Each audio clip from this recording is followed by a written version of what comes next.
வணக்கம் நண்பர்களே, இது உங்கள் கிராஜுவேட் தமிழா. இன்னைக்கு வீடியோவில் D.Pharm to B.Pharm கோர்ஸுக்கு ஆன்லைன் கவுன்சிலிங் அப்ளிகேஷன் ஃபார்ம் எப்படி ஃபில் பண்ணுறது அப்படிங்கிற லைவ் டெமோவை தான் இந்த வீடியோவில் நம்ம தெளிவாக பார்க்க போகிறோம். ஃபஸ்ட்டு இந்த கவுன்சிலிங்கை பற்றி தெரிஞ்சுக்கணும் அப்படின்னா, இது ஒரு லேட்ரல் என்ட்ரி கவுன்சிலிங். அதாவது நீங்கள் 12th முடிச்சதுக்கப்புறம் டிப்ளமோவில் ஃபார்மசி படிச்சிருப்பீங்க. நிறைய பேருக்கு டேரெக்டாக பேச்சுலர் ஆஃப் ஃபார்மசி கிடச்சிருக்காது. அதனால் டிப்ளமோ ஃபார்மசி முடிச்சுட்டு அடுத்தது பேச்சுலர் ஆஃப் ஃபார்மசி பண்ணலாம்னு சொல்லி பிளானில் இருந்திருப்பீங்க. ஸோ அந்த மாதிரி நீங்கள் இப்போ யாரெல்லாம் பேச்சுலர் ஆஃப் ஃபார்மசி பண்ணுறேன்னு நினச்சிருக்கீங்களோ அவங்கெல்லாம் இந்த கவுன்சிலிங் அப்ளை பண்ணீங்க அப்படின்னா, இந்த கவுன்சிலிங் மூலமாக நீங்கள் டேரெக்டாக செகண்ட் இயர்லேருந்து நீங்கள் பேச்சுலர் ஆஃப் ஃபார்மசி படிக்கலாம். பேச்சுலர் ஆஃப் ஃபார்மசி படிக்கிறதுக்கு பார்த்தோம்னா 4 வருஷம் டியூரேஷன். இந்த லேட்டரல் என்ட்ரி கவுன்சிலிங் மூலமாக போனால் நீங்கள் 3 வருஷம் மட்டும் படித்தா போதும். ஏன்னா இது lateral entry direct second year.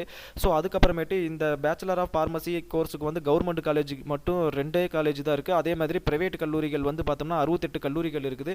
கவர்மெண்ட்டும் சரி பிரைவேட்டும் சரி, இந்த ஒவ்வொரு கல்லூரிகளிலும் பார்த்தோம்னா நமக்கு அவங்க 10% சீட்டை இந்த கவுன்சிலிங்க்கு ரிசர்வ் பண்ணி வச்சுருக்காங்க.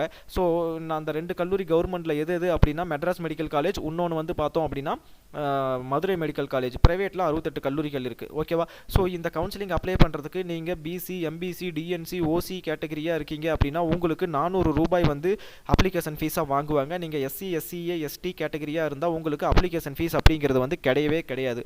ஓகேவா? ஸோ இந்த counselling online application form fill பண்ணுறதுக்கு முன்னாடி இதை பற்றின ஒரு ப்ராஸ்பெக்டாஸ் நமக்கு கொடுத்துருக்காங்க. அதில் ஒரு சில டீட்டெயில்ஸ் இருக்குது, நம்ம அதை தெளிவாக பார்த்துடலாம்.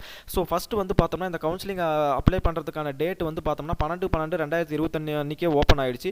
17/12/2021 வரைக்குமே நமக்கு ஆன்லைனில் அப்ளிகேஷன் ஃபார்மை ஃபில் பண்ணிக்கலாம், சாயந்தரம் 5 மணி வரைக்கும். அதே மாதிரி 20/12/2021 சாயந்தரம் 5 மணிக்குள்ளே நம்ம ஃபில் பண்ண அப்ளிகேஷன் ஃபார்மை பிரிண்ட் அவுட் எடுத்து தேவையான டாக்குமெண்ட்ஸை வச்சு அவங்க ஒரு அட்ரஸ் சொல்லியிருக்காங்க. அந்த அட்ரஸுக்கு நம்ம என்ன பண்ணணும் அப்படின்னா, நம்ம அவங்களுக்கு கொரியர் அனுப்பிச்சி விடணும். ஸோ இவ்வளோ தான் அந்த ப்ரொசீஜர், இதுதான் அந்த அட்ரஸும். ஓகேவா? ஸோ இதை விட இந்த கோர்ஸில் இன்னும் முக்கியமான இதெல்லாம் என்ன இருக்குது அப்படிங்கிறத பார்த்துட்டு நம்ம இந்த ஆன்லைன் கவுன்சிலிங் அப்ளிகேஷன் ஃபார்மை ஃபில் பண்ண ஆரம்பிச்சிடலாம். ஸோ ஃபஸ்ட்டு பார்த்தோம் அப்படின்னா எலிஜிபிலிட்டி நான் உங்ககிட்ட சொன்னது தான். ஸோ நேட்டிவ் ஆஃப் தமிழ்நாடாக இருக்கணும் அப்படிங்கிறத அவங்க போட்டிருக்காங்க. Indian and citizen of India and native of Tamil Nadu அப்படின்னு சொல்லி அவங்க தெளிவாக போட்டிருக்காங்க. அதுக்கப்புறம் நேட்டிவிட்டி சர்டிஃபிகேட் யார் வைக்கணும் அப்படிங்கிறது இங்கே போட்டிருக்காங்க. அதாவது நீங்கள் 6 முதல் 12ஆம் வகுப்பு வரை தமிழ்நாட்டிலையும் உங்களோட டிப்ளமோ ஃபார்மசியையும் தமிழ்நாட்டில் படிச்சிருக்கீங்க அப்படின்னா நீங்கள் வைக்க தேவையில்லை. மீதி எல்லாருமே நீங்கள் வச்சாகணும். அதுக்கப்புறமேட்டு எஜுகேஷனல் குவாலிஃபிகேஷன் நம்ம சொன்னதை அவங்க தெளிவாக போட்டிருக்காங்க இங்கே. ஸோ இதை நீங்கள் ஒன்ஸ் அப்படியே ரீட் பண்ணிக்கோங்க. அடுத்தது என்னென்ன டாக்குமெண்ட் வைக்கணும் அப்படிங்கிறது இங்கே தெளிவாக அவங்க கொடுத்துருக்காங்க. ஹெச்எஸ்சி மார்க் ஷீட்டு, அடுத்தது diploma mark sheet, transfer certificate diploma முடிச்சதுக்கப்புறம் வாங்கினது, நேட்டிவிட்டி யாருக்கு தேவையோ அவங்க வைக்கணும். அடுத்தது பர்மனன்ட் கம்யூனிட்டி சர்டிஃபிகேட் வைக்கணும். அடுத்தது ப்ராக்டிக்கல் ட்ரைனிங் சர்டிஃபிகேட், நீங்கள் டிப்ளமோ முடிச்சதுக்கப்புறமேட்டு நீங்கள் ப்ராக்டிக்கல் ட்ரைனிங் சர்டிஃபிகேட் வாங்கியிருப்பீங்க, அந்த சர்டிஃபிகேட் வைக்கணும். அடுத்தது professional certificate diploma degree certificate இருந்தால் அதையும் நீங்கள் வச்சுக்கலாம். அடுத்தது பர்மனன்ட் ரெஜிஸ்ட்ரேஷன் சர்டிஃபிகேட். அதுக்கப்புறமேட்டு பார்த்தோம்னா சர்வீஸில் இருக்கவங்க 2 வருஷம் கம்ப்ளீட் ஆகிருக்கணும் இதை அப்ளை பண்ணுறதுக்கு 31/5/2021 டேட் படி. அடுத்தது சர்வீஸ் கேண்டிடேட்ஸ்க்கு என்ன ப்ரொசீஜர் அப்படிங்கிறத கொடுத்துருக்காங்க. அதாவது டிப்ளமோ முடிச்சுட்டு கவர்மெண்ட் ஜாப்பில் இருக்கவங்க 2 வருஷம் ஒர்க் பண்ணிவிட்டு அதுக்கப்புறம் இந்த B.Pharm அப்படிங்கிற இந்த கோர்ஸை நீங்கள் படிக்கலாம். ஸோ அதுக்கு என்ன ப்ரொசீஜர் அப்படிங்கிறது இங்கே தெளிவாக அவங்க கொடுத்துருக்காங்க. அதாவது நீங்கள் இந்த கோர்ஸ் 2 வருஷம் அவங்க சர்வீஸ் பண்ணிவிட்டு அதுக்கப்புறம் இந்த கோர்ஸ் அப்ளை பண்ணீங்க அப்படின்னா இந்த கோர்ஸை படித்து முடிச்சதுக்கப்புறமேட்டு திரும்ப சர்வீஸில் ஜாயின் பண்ணிக்கலாம் அப்படிங்கிறத அவங்க தெளிவாக சொல்லியிருக்காங்க. ஸோ இவ்வளோ தான் இதில் கொடுத்துருக்கு. அடுத்தது இன்னொன்று பார்த்தோம்னா ஃபீஸ் ஸ்ட்ரக்சரை பொறுத்த வரைக்கும் கவர்மெண்ட் கல்லூரிக்கு பார்த்தோம்னா டியூஷன் ஃபீஸ் ஒரு வருஷத்துக்கு 3000, பிரைவேட் கல்லூரிக்கு 43,000 ரூபா கொடுத்துருக்காங்க. எஸ்சி எஸ்டியாக இருக்கீங்க அப்படின்னா உங்களுக்கு டியூஷன் ஃபீஸ் கிடையாது. அதுவும் குடும்பத்தோட ஆண்டு வருமானம் 2.5 லட்சத்துக்கு கீழே இருக்குது. எஸ்சி எஸ்டியாக இருக்கீங்க அப்படின்னா நீங்கள் எக்ஸ்ட்ரா கட்ட வேண்டிய அந்த ரீஃபண்டபிள் டெபாசிட், என்ரோல்மெண்ட் ஃபீஸ், இந்த மாதிரி எந்த ஃபீஸுமே உங்களுக்கு கிடையாது. ஓகேவா? ஸோ இவ்வளோ தான் இந்த கவுன்சிலிங்கை பற்றி நம்ம பேசிக்காக தெரிஞ்சுக்க வேண்டியது. ஸோ அடுத்தது இந்த ஃபார்ம் ஃபில்லிங் பேஜுக்கு வந்துடலாம். இந்த ப்ராஸ்பெக்டஸோட லிங்க்கையும் இந்த ஃபார்ம் ஃபில்லிங் பேஜ் லிங்க்கையும் நான் இந்த வீடியோட டிஸ்கிரிப்ஷனில் கொடுக்குறேன். நீங்கள் அதை டச் பண்ணிங்கன்னா டேரெக்டாக இந்த மாதிரி ஒரு பேஜுக்கு வந்துடலாம். ஸோ இப்போ தான் நம்ம இந்த பேஜுக்கு வந்திருக்கோம். ஸோ அதனால் நம்ம இதில் நமக்கான ஒரு ரெஜிஸ்ட்ரேஷனை கிளிக் பண்ணி ரெஜிஸ்டர் பண்ணிக்கணும். ஸோ அதனால் இங்கே click here for new registration அப்படின்னு இருக்கு இல்லையா, அதை கிளிக் பண்ணிங்க அப்படின்னா நமக்கு ஒரு பேசிக்காக ஒரு அப்ளிகேஷன் ஃபார்ம் ஓப்பன் ஆகும். இதில் பேசிக் இன்ஃபர்மேஷனை கொடுத்தோம்னா நம்ம யூசர் ஐடி பாஸ்வேர்டு நமக்கு கிரியேட் ஆகிடும். ஸோ நான் இப்போ இதில் இருக்கிறது எல்லாமே ஃபில் பண்ணிவிட்டு நான் உங்ககிட்ட சொல்கிறேன். ஓகே, இப்போ பார்த்தீங்கன்னா நான் எல்லா டீட்டெயிலுமே ஃபில் பண்ணிட்டேன். Personal details. So qualifying examination கேட்குறாங்க. நீங்கள் 12th எந்த போர்டில் படிச்சிங்க, ஹெச்எஸ்சியா, சிபிஎஸ்சியா, ஐஎஸ்சியா, அதர்ஸான்னு கேட்டிருக்கு. இதில் எதுவோ நீங்கள் அதை சூஸ் பண்ணிக்கோங்க. அடுத்தது உங்கள் டேட் ஆஃப் பர்த் இந்த கேலண்டர் சூஸ் பண்ணி நீங்கள் சூஸ் பண்ணிக்கலாம். அடுத்தது நீங்கள் 12th எந்த இயர் பாஸ்ட் அவுட் ஆனீங்க, அடுத்தது +1 பாஸ்ட் அவுட் ஆனீங்களா இல்லையா அப்படிங்கிறத கேட்குது. அடுத்தது லாகின் ஐடி, உங்களுக்கு நீங்களே எந்த லாகின் ஐடி வேணுமோ, மேபி உங்களோட இமெயில் ஐடி இந்த மாதிரி எது வேணால் நீங்கள் வச்சுக்கலாம். அதுக்கப்புறம் உங்களுடைய மொபைல் நம்பர், அடுத்தது உங்களோட இமெயில் அட்ரஸ் கன்ஃபார்ம் கொடுத்தாகணும். அடுத்தது நீங்கள் லாகின் பண்ணுறதுக்கு ஒரு பாஸ்வேர்டு செட் பண்ணணும் இல்லையா, அந்த பாஸ்வேர்டை நீங்கள் டபுள் டைம் போட்டுக்கணும் பாஸ்வேர்டு. அடுத்தது அதே பாஸ்வேர்டு இங்கே கன்ஃபார்ம் பாஸ்வேர்டில் போட்டுக்கணும். அடுத்தது உங்களுடைய நேமை நீங்கள் இங்கே போட்டுக்கணும். அடுத்தது பார்த்தோம் அப்படின்னா பாஸ்வேர்டு எப்படி இருக்கணும் அப்படின்னா, ஒரு லெட்டர் கேப்ஸில் இருக்கணும், ஒரு லெட்டர் ஸ்மாலில் இருக்கணும். அதுக்கப்புறம் அதுக்கப்புறம் நம்பர்ஸ் வரணும், கேரக்டர்ஸ் வரணும். இந்த மாதிரி காம்பினேஷனில் உங்களுடைய பாஸ்வேர்டு இருக்கணும். ஸோ அந்த மாதிரி நீங்கள் பார்த்து போட்டுக்கோங்க. இப்போ சப்மிட் அப்படிங்கிறத கொடுத்தீங்க அப்படின்னா நீங்கள் எந்த மொபைல் நம்பர் கொடுத்தீங்களோ அதுக்கு ஒரு ஓடிபி வரும். அந்த ஓடிபியை நீங்கள் அதில் என்டர் பண்ண வேண்டியதாக இருக்கும். அதுக்கப்புறம் நம்ம திரும்பவும் லாகின் பண்ணலாம். சரி வாங்க இப்போ பார்த்துடலாம். ஸோ இப்போ பாருங்கள், நம்ம ரெஜிஸ்டர் பண்ண மொபைல் நம்பருக்கு வந்து இப்போ ஓடிபி வந்திருக்கும். அந்த ஓடிபி இங்கே என்டர் பண்ணிவிட்டு நான் சப்மிட் அப்படிங்கிறத கொடுக்குறேன். ஸோ இப்போ ஓடிபி கொடுத்த உடனே நமக்கு account created successfully login to continue அப்படின்னு சொல்லி இருக்குது. ஸோ இப்போ நம்ம ஓகே கொடுத்துட்டு இந்த இடத்துல நம்ம யூசர் ஐடி பாஸ்வேர்டை போட்டு லாகின் பண்ணி நம்ம வந்து நம்மளோட அப்ளிகேஷன் ஃபார்மை இங்கே ஃபில் பண்ணிக்கலாம். ஸோ நம்ம லாகின் பண்ணின உடனே நம்மளுடைய டேஷ்போர்டு இந்த மாதிரி தான் இருக்கும். நமக்கு அப்ளிகேஷன் நம்பர் வந்து இந்த இடத்துல வந்திருக்கும். அடுத்தது இங்கே பர்சனல் இன்ஃபர்மேஷனில் இருக்கும். ஸோ டோட்டலாக ஒரு 6 ஸ்டெப்பை நம்ம ஃபில் பண்ணி தான் இந்த அப்ளிகேஷன் ஃபார்மை நம்ம ஃபில் பண்ண வேண்டியதாக இருக்கும். ஸோ இப்போ ஒன்றா நம்ம ஃபில் பண்ணிடலாம். ஸோ ஃபஸ்ட் வந்து பர்சனல் இன்ஃபர்மேஷன். இதில் ஒரு சில டீட்டெயில்ஸ் நம்ம ரெஜிஸ்ட்ரேஷனில் கொடுத்தனால அதுவே இங்கே வரும். ரிமைனிங் எல்லாமே நம்ம இங்கே ஃபில் பண்ண வேண்டியதாக இருக்கும். ஸோ இப்போ நான் ஃபில் பண்ணிடுறேன், அதுக்கப்புறம் உங்ககிட்ட சொல்கிறேன்.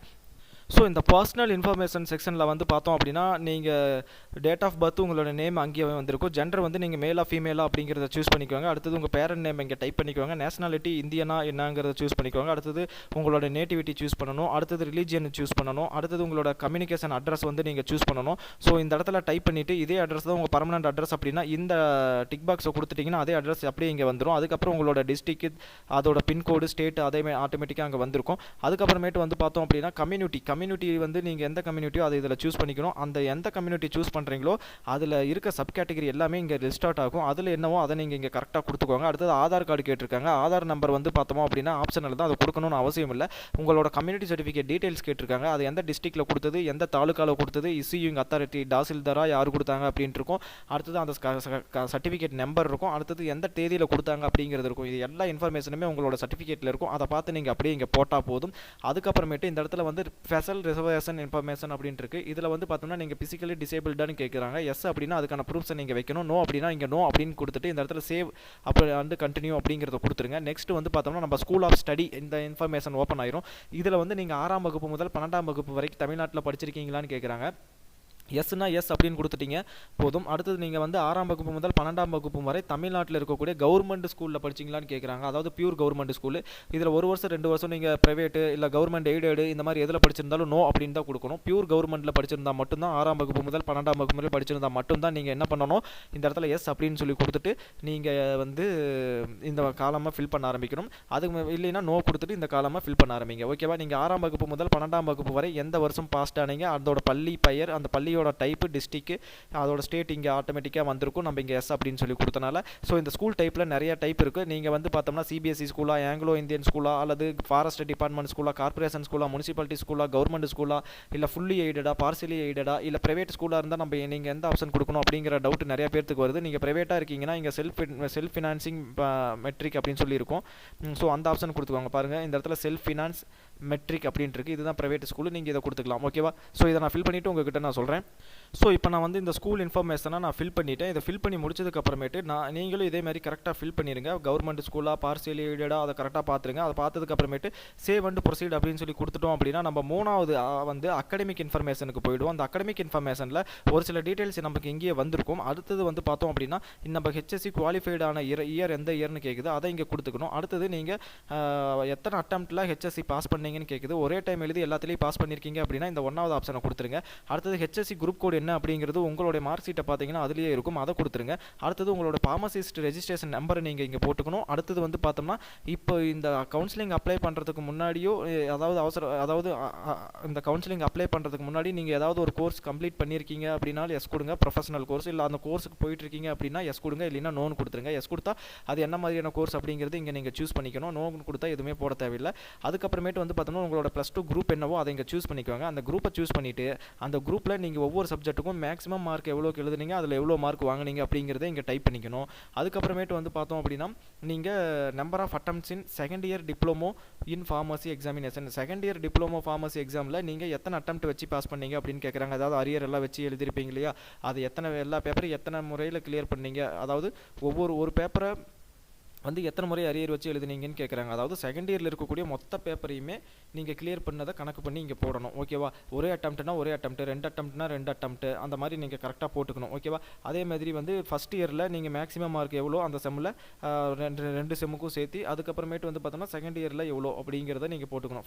ஃபஸ்ட் இயரில் மேக்ஸிமம் மார்க் எவ்வளோ, அதுக்கு எவ்வளோ எடுத்தீங்க, செகண்ட் இயரில் மேக்ஸிமம் மார்க் எவ்வளோ, அதில் எவ்வளோ எடுத்தீங்க அப்படிங்கிறத இங்கே போட்டுக்கணும். அடுத்தது வந்து date of completion of 750/500 hours of அந்த ப்ராக்டிக்கல் ட்ரைனிங் கோர்ஸ் வந்து எப்போ நீங்கள் கம்ப்ளீட் பண்ணீங்க அந்த டேட் அப்படிங்கிறத போட்டணும். அதுக்கப்புறமேட்டு வந்து பார்த்தோம்னா இதை நீங்கள் முடிச்சிருக்கீங்க அப்படின்னா எஸ் கொடுத்துக்கோங்க. அதே மாதிரி வந்து பார்த்தோம் அப்படின்னா இந்த whether professional certificate for having passed in diploma pharmacy அப்படின்னு சொல்லி கேட்குறாங்க. ப்ரொஃபஷனல் சர்டிஃபிகேட் உங்ககிட்ட இருக்குது அப்படின்னா எஸ் அப்படிங்கிறத கொடுத்துருங்க. இது எல்லாத்தையுமே ஃபில் பண்ணி முடிச்சுட்டு நீங்கள் வந்து ஒரு சர்வீஸ் கேண்டிடேட்டாக, அதாவது கவர்மெண்ட் இதில் வேலை செஞ்சுட்டு இருக்கீங்க அப்படின்னா எஸ் கொடுத்துட்டு அதுக்கான டீட்டெயில்ஸ் இங்கே கொடுக்கணும். இல்லை அப்படின்னா நோ கொடுத்துருங்க. அதுக்கப்புறம் சேவ் அண்ட் ப்ரொசீட் அப்படிங்கிறத கொடுத்துட்டா முடிஞ்சுது. ஸோ இப்போ நான் இதை ஃபில் பண்ணிவிட்டு நான் சேவ் அண்ட் ப்ரொசீடு கொடுக்குறேன். ஸோ இப்போ 4th டேப் ஓப்பன் ஆயிடுச்சு. இதில் அடிஷ்னல் இன்ஃபர்மேஷனை நம்ம கொடுக்கணும். நம்மளுடைய மதர் டங் என்னவோ அதை இங்கே கொடுத்துக்கோங்க. உங்களோட சிவிக் நேட்டிவ், அதாவது நீங்கள் எந்த நேட்டிவ் பிளேஸோ அந்த நேட்டிவ் பிளேஸ் வந்து மாநகராட்சியா, நகராட்சியா, பேரூராட்சியா, ஊராட்சியான்னு கேட்குறாங்க. இதில் நீங்கள் எதில் வரீங்களோ அதை சூஸ் பண்ணிக்கோங்க. அடுத்தது நீங்கள் வந்து மீடியம் ஆஃப் இன்ஸ்ட்ரக்ஷன், உங்களது எந்த மீடியமில் நீங்கள் படிச்சிங்க அப்படின்னு கேட்குறாங்க. அதை வந்து இங்கே கரெக்டாக கொடுத்துக்கோங்க. நீங்கள் ஸ்கூல் வந்து உங்கள் ஸ்கூல் இருக்கக்கூடிய இடம், அதாவது 12வது படிச்சிங்களே அந்த ஸ்கூல் இருக்கக்கூடிய இடம் முனிசிபாலிட்டியா, கார்பரேஷனா, டவுன்ஷிப்பா, பஞ்சாயத்தா, பேரூராட்சியான்னு கேட்குது. அதை இங்கே கரெக்டாக நீங்கள் கொடுத்துக்கோங்க எதில் இருந்ததோ அதை. அடுத்தது உங்கள் பேரண்டோடைய தொழில், என்ன தொழில் செய்கிறாங்க அப்படிங்கிறத இங்கே லிஸ்ட் ஆஃப் ஒரு சில தொழில்கள் வருது. அதில் ஏதாவது வருது அப்படின்னா நீங்கள் அதை ஓகே பண்ணிக்குவாங்க. இல்லை அப்படின்னா அதர்ஸ் அப்படிங்கிறத கொடுத்துட்டு அப்படியே விட்டுருங்க. நெக்ஸ்ட் வந்து பார்த்தோம்னா உங்களுடைய நேட்டிவ் டிஸ்ட்ரிக்ட் என்ன டிஸ்ட்ரிக்ட் அப்படிங்கிறத நீங்கள் இங்கே கரெக்டாக கொடுத்துக்கோங்க. அதுக்கப்புறமேட்டு உங்களுடைய பேரண்டோடைய ஆனுவல் இன்கம் எவ்வளோ அப்படிங்கிற ரேஞ்ச் இங்கேயே வரும். அந்த ரேஞ்ச் என்னவோ அதை நீங்கள் இங்கே கொடுத்துக்கோங்க.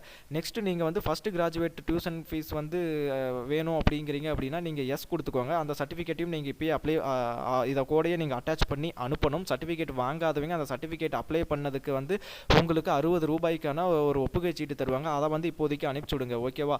ஸோ சர்டிஃபிகேட் நீங்கள் எஸ் கொடுத்தீங்கன்னா கண்டிப்பாக அதுக்கான ப்ரூஃபையோ அல்லது சர்டிஃபிகேட்டையோ நீங்கள் கண்டிப்பாக வச்சு அனுப்ப வேண்டியதாக இருக்கும். அதுக்கப்புறமேட்டு உங்கள் பேரண்ட், அதாவது உங்கள் பிரதர் சிஸ்டர் யாராவது இந்த first graduate tuition fees waiver, அதாவது இந்த ஸ்கீமை வந்து யூஸ் பண்ணிட்டு இருக்காங்களான்னு கேட்குறாங்க. எஸ்னா எஸ் கொடுங்க, இல்லைன்னா நோ அப்படின்னு கொடுத்துருங்க. ஓகேவா? அதுக்கப்புறமேட்டு இங்கே சேவ் அண்ட் ப்ரொசீட் அப்படின்னு சொல்லி கொடுத்தீங்க அப்படின்னா உங்களுடைய ஃபோட்டோ அண்ட் சிக்னேச்சரை நீங்கள் அப்லோடு பண்ணணும். ஃபோட்டோ வந்து பார்த்தோம்னா 50 KB to 100 KBக்குள்ளே இருக்கணும். சைன் வந்து பார்த்தீங்கன்னா 10 KB to 40 KBக்குள்ளே இருக்கணும். ஸோ இதை நான் அப்லோடு பண்ணிட்டோம் அப்படின்னா அவ்வளோதான். 6th ஸ்டெப்புக்கு நம்ம ப்ரிவியூ ஸ்டெப்புக்கு போயிடலாம். நான் அப்லோடு பண்ணிவிட்டு உங்ககிட்ட காமிக்கிறேன்.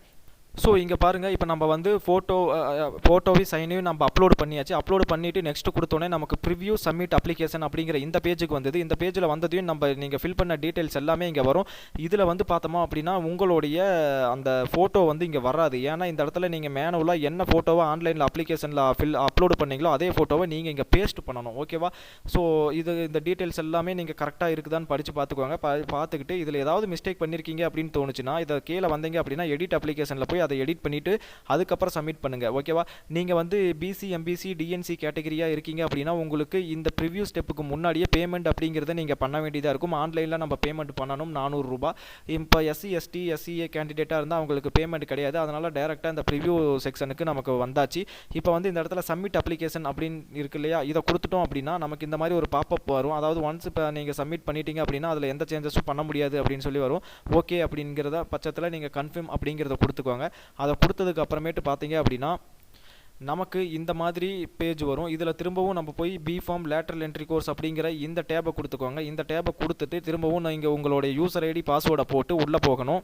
ஸோ இப்போ திரும்பவும் யூசர் ஐடி பாஸ்வேர்டை போட்டு லாகின் பண்ணிக்கோங்க. ஸோ உங்கள் டேஷ்போர்டுக்குள்ளே வந்தீங்கன்னா இந்த மாதிரி தான் இருக்கும். நீங்கள் வந்து அப்ளிகேஷன் ஃபார்மை சக்ஸஸ்ஃபுல்லாக சப்மிட் பண்ணிட்டீங்க அப்படின்னா இந்த இடத்துல அப்ளிகேஷன் சப்மிட்டட் அப்படிங்கிற இதுவுமே வந்து உங்களுக்கு க்ரீன் டிக் ஆகிருக்கும். இந்த இடத்துல டவுன்லோட் அப்ளிகேஷன் அப்படின்னு சொல்லி இங்கே வந்துடும். அதை டவுன்லோடு கொடுத்தீங்க அப்படின்னா உங்களோட அப்ளிகேஷன் ஃபார்ம் வந்து பார்த்தோம் அப்படின்னா உங்களுக்கு வந்து அது பிடிஎஃப் வடிவில் வந்துடும். அந்த பிடிஎஃபை நீங்கள் பிரிண்ட் அவுட் போட்டு எடுத்துக்கிட்டு உங்களோட ஃபோட்டோ ஒட்டணும், உங்கள் சைன் போடணும், உங்களோட பேரண்ட் சைனை போடணும். அதுக்கப்புறமேட்டு தேவையான டாக்குமெண்ட்ஸ் என்னென்ன வைக்கணும் அப்படிங்கிறது அதுலேயே இருக்கும். அந்த டாக்குமெண்ட்ஸ் எல்லாம் நீங்கள் அட்டாச் பண்ணணும். அதுக்கப்புறமேட்டு உங்களுடைய எல்லா டாக்குமெண்ட்ஸுமே கரெக்டாக வச்சிருக்கீங்களா அப்படிங்கிறத சரி பார்த்துக்கிட்டு ஒரு போஸ்ட் கவர் 10 ரூபா கவர் கிளாத் கவர்னு கேட்டிங்கன்னா தருவாங்க. அதை வாங்கி அந்த உள்ளே போட்டுட்டிங்கன்னா நீங்கள் இந்த அப்ளிகேஷன் ஃபார்ம் டவுன்லோட் பண்ணும்போது அதுலேயே உங்களுக்கு முன்னாடி நீங்கள் போஸ்ட் கவரில் டூ அட்ரஸ் எல்லாம் அதுலேயே எழுதி அவங்க கொடுத்துருப்பாங்க. நீங்கள் ஃப்ரம் அட்ரஸ் மட்டும் அதில் ஃபில் பண்ண வேண்டியதாக இருக்கும். அதை அந்த கவர் மேலே ஒட்டிடுங்க. அவ்வளோதான். அடுத்தது செக்லிஸ்ட் எல்லாம் கரெக்டாக எல்லாம் வச்சிருக்கீங்களா அப்படிங்கிறத பார்த்துக்கங்க. நான் வந்து இன்னும் அப்ளிகேஷன் ஃபார்ம் சப்மிட் பண்ணல. அதனால் எனக்கு இங்கே அப்ளிகேஷன் சப்மிட்டட் அப்படிங்கிற பாக்ஸ் டிக் ஆகாமல் இருக்குது. நீங்கள் சப்மிட் பண்ணிட்டீங்க அப்படின்னா உங்களுக்கு வந்து பர்ஃபெக்டாக வந்து அந்த இடத்துல டவுன்லோடு அப்படிங்கிற அப்ளிகேஷன் அப்படின்னு சொல்லி வந்துடும். அதை வச்சு நீங்கள் ஃபர்தராக நீங்கள் அப்ளிகேஷனை போட்டுடலாம். ஸோ மறக்காமல் எல்லாருமே அவங்க சொன்ன டேட்டுக்குள்ளே இந்த அப்ளிகேஷன் ஃபார்மை அனுப்பிச்சி விட்ருங்க. இதில் ஏதாவது டவுட் இருக்குது அப்படின்னா நீங்கள் தாராளமாக நம்ம சேனலோட அஃபிஷியல் இமெயில் ஐடிக்கு நீங்கள் கொரியர்ஸ் அனுப்பிச்சு நீங்கள் கேட்கலாம். நான் உங்களுக்கு ரிப்ளை பண்ணுவேன். அது மட்டும் இல்லாமல் உங்களுக்கு இதில் எந்த டவுட் இருந்தாலுமே ஆஃபீஸ் ஹெல்ப்லைன் நம்பர் வந்து அவங்க இங்கே கொடுத்துருக்காங்க. ஸோ இந்த பேஜ்லேயே இங்கே நிறைய நம்பர்ஸ் இருக்குது. இந்த நம்பருக்கு Monday to Friday 10 AM to 6 PM நீங்கள் கால் பண்ணி கேட்கலாம். அதே சாட்டர்டேவாக இருந்தால் 10 AM to 1 PM நீங்கள் கால் பண்ணி கேட்கலாம். ஸோ இவ்வளோ தான் இந்த ஃபார்ம் ஃபில்லிங். இதில் உங்களுக்கு ஏதாவது டவுட் இருந்தால் இந்த நம்பருக்கும் நீங்கள் கால் பண்ணி கேட்டுட்டு உங்களோட டவுட்டை சார்ட் அவுட் பண்ணிவிட்டு அடுத்தது எந்த மிஸ்டேக்குமே இல்லாமல் இந்த அப்ளிகேஷன் ஃபார்மை ஃபில் பண்ணி நீங்கள் கொரியர் அனுப்பிச்சுடுங்க. அதே மாதிரி ஒரு நபர் ஒன்றுக்கும் மேற்பட்ட ஃபார்மை போடக்கூடாது. அப்படி போட்டால் அவங்களோட எல்லா அப்ளிகேஷனையும் ரிஜெக்ட் பண்ணிடுவோம் அப்படிங்கிறதையும் அவங்க தெளிவாக சொல்லியிருக்காங்க. ஸோ கவனமாக ஃபில் பண்ணுங்கள். இவ்வளோ நேரம் இந்த வீடியோவை பொறுமை காத்து பார்த்துட்டு இருந்தவங்க எல்லாருக்குமே ரொம்ப ரொம்ப நன்றி. இது உங்கள் கிராஜுவேட் தமிழா.